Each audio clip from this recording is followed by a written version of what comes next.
Saudi പറയുന്നത് ഒരു പ്രശ്നമില്ല, വന്ന മിസൈലുകളും ഡ്രോണുകളും ഒക്കെ ഞങ്ങൾ ആകാശത്ത് തന്നെ പൊട്ടിത്തെറിപ്പിച്ചിട്ടുണ്ടെന്നാണ് പറഞ്ഞത്. ഇനി സാറ്റലൈറ്റ് ഇമേജസ് നോക്കുമ്പോഴോ കാണുന്നതാണെങ്കിൽ ഇങ്ങനെയാണ്. അവിടെ നിർത്തിയിട്ട് അല്ലെങ്കിൽ പാർക്ക് ചെയ്തിട്ടുള്ള ഈ KC-135 പോലത്തെ വിമാനങ്ങളടക്കം സകല സാധനങ്ങളും പൊട്ടിപ്പൊളിഞ്ഞ് കാഞ്ഞുപോയ അവസ്ഥ. ഇനി അബുദാബി എടുത്താൽ ഇതൊക്കെ തന്നെ കണക്ക്. അബുദാബി ചോദിച്ച കണക്കനുസരിച്ച് അവിടേക്ക് പ്രശ്നങ്ങളൊന്നും വന്നിട്ടില്ല, ആരും അങ്ങോട്ട് വന്നിട്ടില്ല, ഉള്ളതൊക്കെ ഞങ്ങൾ മേലെ നിന്ന് തന്നെ പൊട്ടിത്തെറിപ്പിച്ചെന്നാണ് പറഞ്ഞത്. അബുദാബിയിലെ കണക്കെടുത്ത 6 പേർക്ക് പരിക്കേറ്റിട്ടുണ്ട്. പിന്നെ അവിടുത്തെ ബേസുകളിലൊക്കെ വേണ്ട പോലെ മിസൈലുകൾ വീണിട്ടുണ്ട് എന്നുള്ള റിപ്പോർട്ടും പുറത്തോട്ട് വരുന്നുണ്ട്.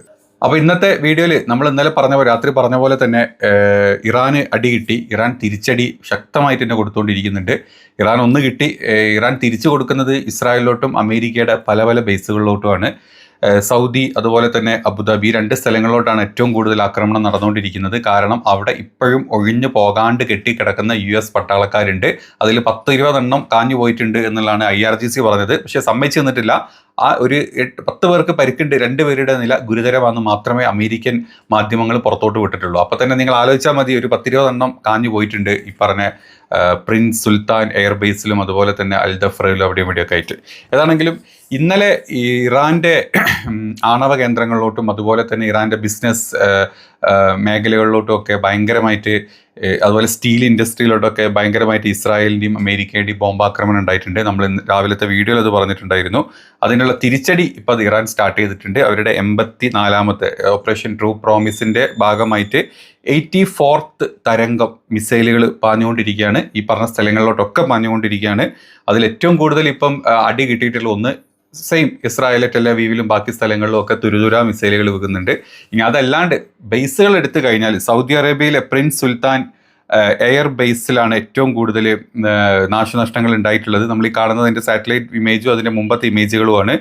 US സൈനിക ആസ്തികളും ഉദ്യോഗസ്ഥർക്കും കാര്യമായിട്ടുള്ള നാശനഷ്ടങ്ങളും മരണങ്ങളും ഉണ്ടായിട്ടുണ്ടെന്നാണ് പറയുന്നത്. വിമാനങ്ങൾ തകർത്തു. ഉപഗ്രഹങ്ങളുടെ ചിത്രങ്ങൾ നിങ്ങൾ കണ്ടു കഴിഞ്ഞാൽ മനസ്സിലാവും. USൻ്റെ KC-135 റീഫ്യൂലറിംഗ് ടാങ്കർ വിമാനങ്ങളടക്കം F-15 വിമാനങ്ങളടക്കം പല വിമാനങ്ങളും കത്തിക്കരിഞ്ഞു പോയിട്ടുണ്ട്. അത് മാത്രമല്ല, മറ്റ് ചില ടാങ്കർ വിമാനങ്ങൾക്കൊക്കെ നല്ല രീതിയിൽ കേടുപാടുകൾ ഉണ്ടായിട്ടുണ്ട് എന്നാണ് പറയുന്നത്. ഇനി അവിടെ തടിച്ചു കൂടിയിട്ടില്ലെങ്കിൽ അവിടെ ഒരുപാട് സൈനികർ ഇപ്പോഴും ഈ പറഞ്ഞ ബേസുകളിലൊക്കെ ഉണ്ട്, അമേരിക്കനെ സപ്പോർട്ട് ചെയ്ത് ഇറാൻ ആക്രമിക്കുന്നതിന് വേണ്ടിയിട്ട്. അതുകൊണ്ടാണ് ഇറാൻ ഇങ്ങോട്ടൊക്കെ ബോംബും മിസൈലും വിട്ടുകൊണ്ടിരിക്കുന്നത്. അല്ലാണ്ട് ഇറാൻ വെറുതെ ഭ്രാന്തായിട്ടില്ല. എന്താ ആ ഒരു മിസൈലും കൂടെ അങ്ങ് ഇസ്രായേലോട്ട് വീണ് കഴിഞ്ഞാൽ അവിടെ അങ്ങ് പൊളിഞ്ഞു കിട്ടും. അപ്പം അത് ഇങ്ങോട്ട് ഇടാൻ കാരണം അമേരിക്കയുടെ ആൾക്കാരും ബേസൊക്കെ ഇവിടെ ഉള്ളതുകൊണ്ട് തന്നെയാണ്. സൈനികരുടെ പേര് ഇതുവരെ വെളിപ്പെടുത്തിയിട്ടില്ല, ആർക്കൊക്കെയാണ് എന്തൊക്കെയാണ് സംഭവിച്ചതെന്നുള്ളത്. പക്ഷേ US ഉദ്യോഗസ്ഥ റിപ്പോർട്ട് അടക്കം, അതായത് സെൻട്രൽ കമാൻഡിൻ്റെ റിപ്പോർട്ട് പ്രകാരം 12 US സൈനികർക്ക് നല്ല രീതിയിൽ പരിക്കേറ്റിട്ടുണ്ട്. അതിൽ 2 പേരുടെ നില വളരെ ഗുരുതരമാണെന്നാണ് USൻ്റെ സൈഡിൽ നിന്നുള്ള സംസാരം. പക്ഷേ തിരിച്ച് IRGC പറയുന്നത് 20ഓളം പേർക്ക് അവിടെ പരിക്ക് പറ്റിയിട്ടുണ്ട്. അതിൽ 10 എണ്ണം കാഞ്ഞു പോയിട്ടുണ്ട് എന്നാണ് IRGC ഇപ്പം പുറത്തോട്ട് വിട്ടിട്ടുള്ള റിപ്പോർട്ടുകൾ. ഇനി അത് മാത്രമല്ല, പശ്ചിമേഷ്യയിലെ US സൈനിക പ്രവർത്തനങ്ങൾക്ക് ഇന്ധനം നിറയ്ക്കുന്ന വിമാനങ്ങൾക്ക് മറ്റ് സപ്പോർട്ട് സ്റ്റാഫുകൾക്കും ഒരുപാട് പരിക്കുകൾ ഏറ്റിട്ടുണ്ട്. ഇതേ സ്ഥലത്ത് തന്നെ പ്രിൻസ് സുൽത്താൻ ഈ വ്യോമ താവളത്തിൽ ഒരുപാട് പേർക്ക് പരിക്കേറ്റിട്ടുണ്ടെന്ന് പറയുന്നത്. 15ഓളം റീഫ്യൂലിംഗ് വിമാനങ്ങൾ അവിടെ നിർത്തിയിട്ടുണ്ടായിരുന്നു. ഈ 15ഓളത്തിലാണ് 2-3 എണ്ണം ആവിയായി പോയതും ബാക്കിയുള്ളതിനൊക്കെ കേടുപാടുകൾ സംഭവിച്ചിട്ടുള്ളതും. ഇനി ഇവിടേക്ക് എത്ര മിസൈലുകൾ വന്നു കഴിഞ്ഞാലും ഇപ്പോൾ സൗദി മന്ത്രാലയമാണെങ്കിലും ഗവൺമെൻറ് ആണെങ്കിലും പുറത്തോട്ട് വിടുന്ന റിപ്പോർട്ട് ഒരു പ്രശ്നങ്ങളും ഇല്ല. വന്ന മിസൈലുകൾ ഏകദേശം 10-80 മിസൈലുകൾ വന്നിട്ടുണ്ടെന്ന് പറയല, ഡ്രോണുകൾ വന്നു എന്ന് പറഞ്ഞു. അത് മാത്രമല്ലാണ്ട് ഒരു 10-24ഓളം മിസൈലുകൾ അങ്ങോട്ട് വന്നിട്ടുണ്ട്. ഇതൊക്കെ ആകാശത്തു നിന്ന് തന്നെ ഞങ്ങൾ പൊട്ടിത്തെറിപ്പിച്ചിട്ടുണ്ടെന്ന് സമാധാനത്തിന് പറയുന്ന സൗദി ഗവൺമെൻറ്റിന് നമുക്കിതിന് മുമ്പിൽ കാണാം. ഇനി അടുത്ത ബേസ് എടുത്തു കഴിഞ്ഞാൽ അബുദാബിയിലോട്ട് എടുത്തു കഴിഞ്ഞാൽ അബുദാബിയിലെ ബിസിനസ് സെൻറ്റേഴ്സിലോട്ടാണ് ഏറ്റവും കൂടുതൽ ആക്രമണങ്ങൾ വരുന്നതെന്നാണ് പറയുന്നത്. അതിൽ തന്നെ ഏകദേശം 6 പേർക്കും പരിക്കേറ്റിട്ടുണ്ട്. മിസൈലിൻ്റെ അവശിഷ്ടങ്ങൾ വീണിട്ടാണ് 6 പേർക്ക് പരിക്കേറ്റിട്ടുള്ളത്. ഇവരുടെ നില എന്താണെന്നുള്ളത് ആർക്കും അറിയില്ല, ഗുരുതരമാണോ എന്താണെന്ന് ആർക്കും അറിയില്ല. കാരണം അവിടെയുള്ള ആളുകൾക്ക് നമ്മളായിട്ട് കമ്മ്യൂണിക്കേറ്റ് ചെയ്യണം ആഗ്രഹമുള്ള ഒരുപാട് പേരുണ്ട്. പക്ഷേ അവർക്ക് ആർക്കും അത്തരത്തിലുള്ള വാർത്തകൾ വിട്ട് കഴിഞ്ഞാൽ അവരുടെ തന്നെ തല പോകുന്ന അവസ്ഥയാണ് ഇപ്പോൾ അവിടെ ഉള്ളത്. അപ്പോൾ അങ്ങനെ ഒരു അവസ്ഥയാണ് അബുദാബിയിലുള്ളത്. ഒരുപാട് അവിടുത്തെ ബേസുകളിലോട്ടും, അത് അൽദഫ്രയിലും മറ്റ് സ്ഥലങ്ങളിലോട്ടുള്ള ബേസുകളിലോട്ടും, പിന്നെ അമേരിക്കയുടെ ഏറ്റവും കൂടുതൽ ഇൻവെസ്റ്റ്മെൻ്റ് ഉള്ള ഒരു കൺട്രി UAE ആണ്, അബുദാബിയാണ്.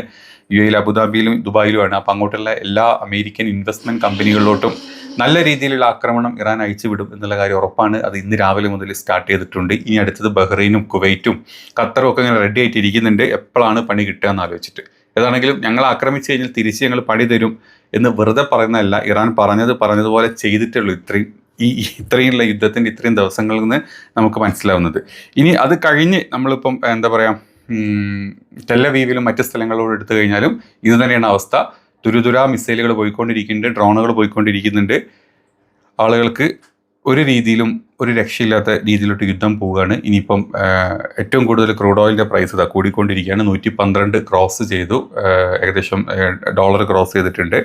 ഇപ്പം ഇന്ത്യ അടക്കമുള്ള എല്ലാ സ്ഥലത്തും രൂക്ഷമായിട്ടുള്ള ഊർജ എന്താ പറയുക, നമ്മുടെ ഇന്ത്യ എന്ന് പറഞ്ഞു കഴിഞ്ഞാൽ നിങ്ങൾ ചിന്തിച്ചാൽ മതി. നമ്മൾ ചൈനനെ കമ്പയർ ചെയ്യുമ്പോൾ ചൈനയ്ക്ക് ഒരു 6 മാസത്തേക്കുള്ള റിസർവ് ഓയിൽ അവരുടെ കയ്യിലുണ്ട്. ഇന്ത്യനെ സംബന്ധിച്ച് മാക്സിമം 1 മന്തുള്ള ഓയിലേ നമ്മുടെ കയ്യിൽ റിസർവ് ഉള്ളൂ. അതുകൊണ്ട് തന്നെ സ്ട്രൈറ്റ് ഓഫ് ഹോർമോസിലൂടെ വളരെ ലിമിറ്റഡ് ആയിട്ടുള്ള കൺട്രീസിന് വളരെ ലിമിറ്റഡ് ആയിട്ടുള്ള ഷിപ്പുകളെ പാസ് ചെയ്യുന്നുള്ളൂ. അതുകൊണ്ട് തന്നെ ഇന്ത്യക്ക് ഊർജ്ജ പ്രതിസന്ധി സ്റ്റാർട്ട് ചെയ്തിട്ടുണ്ട്. പല സ്ഥലങ്ങളിലും പെട്രോൾ കിട്ടാണ്ടായിട്ടുണ്ട്. ഇത് പറഞ്ഞു കഴിഞ്ഞാൽ അവർ രാജ്യദ്രോഹിയാക്കുന്ന രാജ്യമായി നമ്മുടെ രാജ്യം മാറിയിട്ടുണ്ട്. സത്യാവസ്ഥ പറഞ്ഞാൽ പോലും രാജ്യദ്രോഹിയായി കാണും. അതുകൊണ്ട് ആളുകളൊക്കെ ഒന്ന് സൂക്ഷിച്ചും കണ്ടൊക്കെ നിന്നോളാം. ഇപ്പം ഇന്നലെ നരേന്ദ്രമോദി നമ്മുടെ പ്രധാനമന്ത്രി, നമ്മുടെ വിശ്വഗുരു തന്നെ വന്ന് പറഞ്ഞിട്ടുണ്ട്, നമ്മളൊരു കോവിഡ് പോലത്തെ മറ്റൊരു മഹാമാരിയിലോട്ട് കയറാൻ പോവാണ്, അല്ലെങ്കിൽ ഒരു പ്രതിസന്ധിയിലോട്ട് വരികയാണ്. നമ്മളതിനെ കോവിഡ് നേരിട്ട പോലെ നേരിടും എന്നാണ് പറയുന്നത്. കോവിഡ് നേരിട്ട് നമുക്കറിയാം എങ്ങനെയാണ് നമ്മൾ പാത്രം പൊട്ടി, ബലൂണ് പൊട്ടിച്ച്, വെള്ളം തെളിച്ച് ഒക്കെയാണ് നമ്മൾ വിളിച്ചിട്ടൊക്കെയാണ് നമ്മൾ കോവിഡിനെ നമ്മൾ തള്ളിക്കളഞ്ഞത്. ഈ ഊർജ്ജ പ്രതിസന്ധി വരുമ്പം നിങ്ങൾ വണ്ടിയുടെ പെട്രോളിൻ്റെ ടാങ്ക് ഓപ്പൺ ചെയ്ത് വെച്ചിട്ട് പെട്രോളേവാ എന്ന് പറഞ്ഞാൽ ചിലപ്പം ചാടുമായിരിക്കും. മോദിജിയുടെ ഫോട്ടോയും കൂടെ ഒട്ടിച്ച് വെച്ചാൽ മതി. അപ്പോൾ അങ്ങനത്തെ പരിപാടികളൊക്കെ വരും. നമുക്ക് ഇപ്പം പ്രതിസന്ധി വന്നു കഴിഞ്ഞാൽ എങ്ങനെയാണ് ഇതിനെ തരണം ഇത്തരത്തിലുള്ള ചെണ്ടമുട്ടും അല്ലെങ്കിൽ കൈപൊട്ടും ഒക്കെ ആയിട്ടുള്ള പരിപാടികൾ പറഞ്ഞു തരും. അപ്പോൾ നമുക്ക് അതിനനുസരിച്ച് മുന്നോട്ട് കാര്യങ്ങൾ ചെയ്യാം. അപ്പോൾ ഇതൊക്കെയാണ് ഇപ്പോൾ രാവിലെ ഉണ്ടായിട്ടുള്ള ചെറിയായിട്ടുള്ള അപ്ഡേറ്റുകൾ. അതുപോലെ നമുക്ക് അടുത്ത വീഡിയോയിൽ കാണാം.